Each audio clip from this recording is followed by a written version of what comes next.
Today we're looking at another example of multiple transformations with a parent function. The function we're given today is 2 square root of negative x minus 3.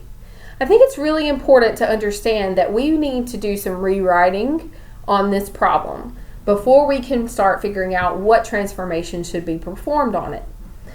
In order to do that, we're going to bring the 2 down, but this negative in front of our x can cause a little bit of a problem because we need to figure out what do we get if that negative is factored out.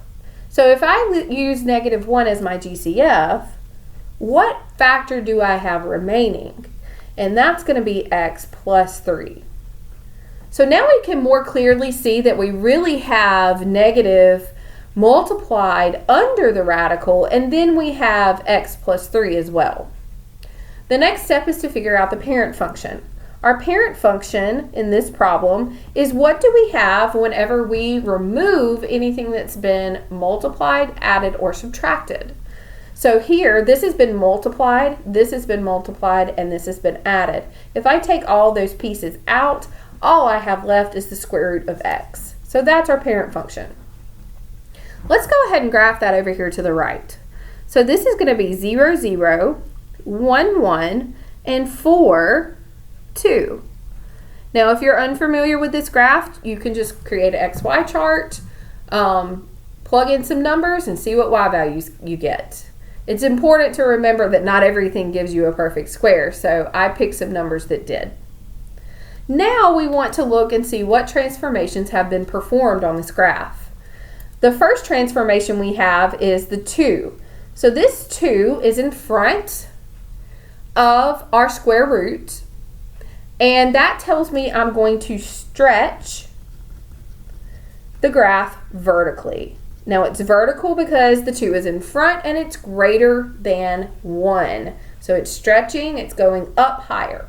So let's go through this transformation list and then we'll show how to graph that. The next step is, again, I'm going from left to right, so I started with the 2. The next number is this negative 1. So if I look at this negative 1, what is that doing to our parent function square root of x? So we have a negative multiplied under the square root, so that would be inside the function. A negative inside the function tells me I'm reflecting over the y-axis. So if it was outside, it would be the x-axis, but in this case, it's the y-axis. And last but not least, we are going to deal with this positive 3 here. So the positive 3, what happens with that one?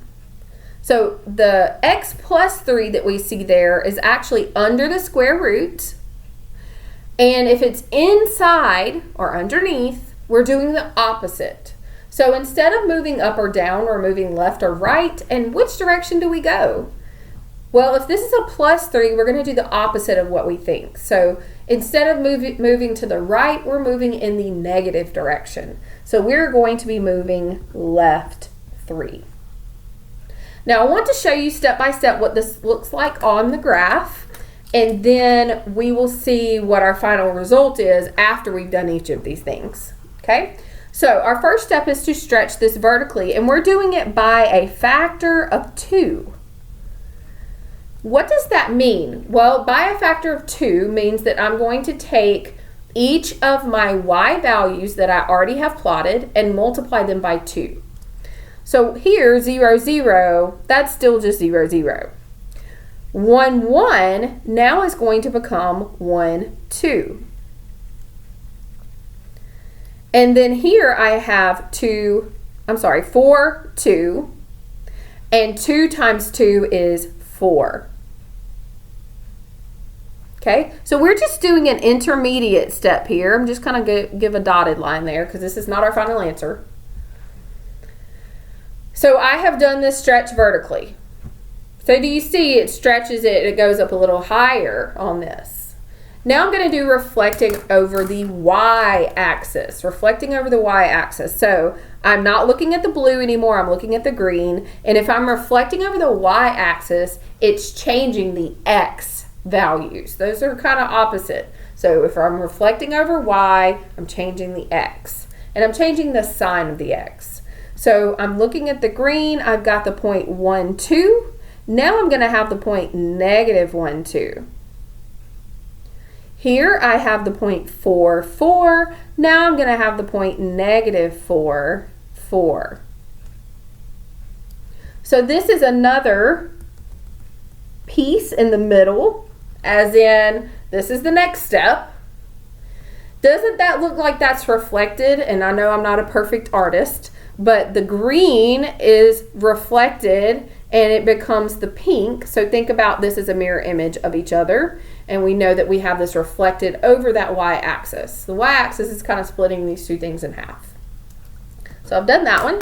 Our last one is to move each of these points left 3. So this will be our final result after we graph this.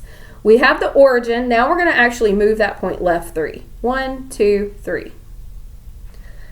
Going to the next point, I'm moving it left 3. 1, 2, 3. And this point left 3, 1, 2, and 3. So here is our new graph. And this is our final graph. So this would actually be our answer that you can either draw on your paper, that you can choose and compare to the computer if it's multiple choice, or if you had to actually plot this, you would start at 0, 0 and typically need one more point. So you could either choose this point or you could choose this point on the computer graph. So that's how you would graph multiple transformations with a square root function.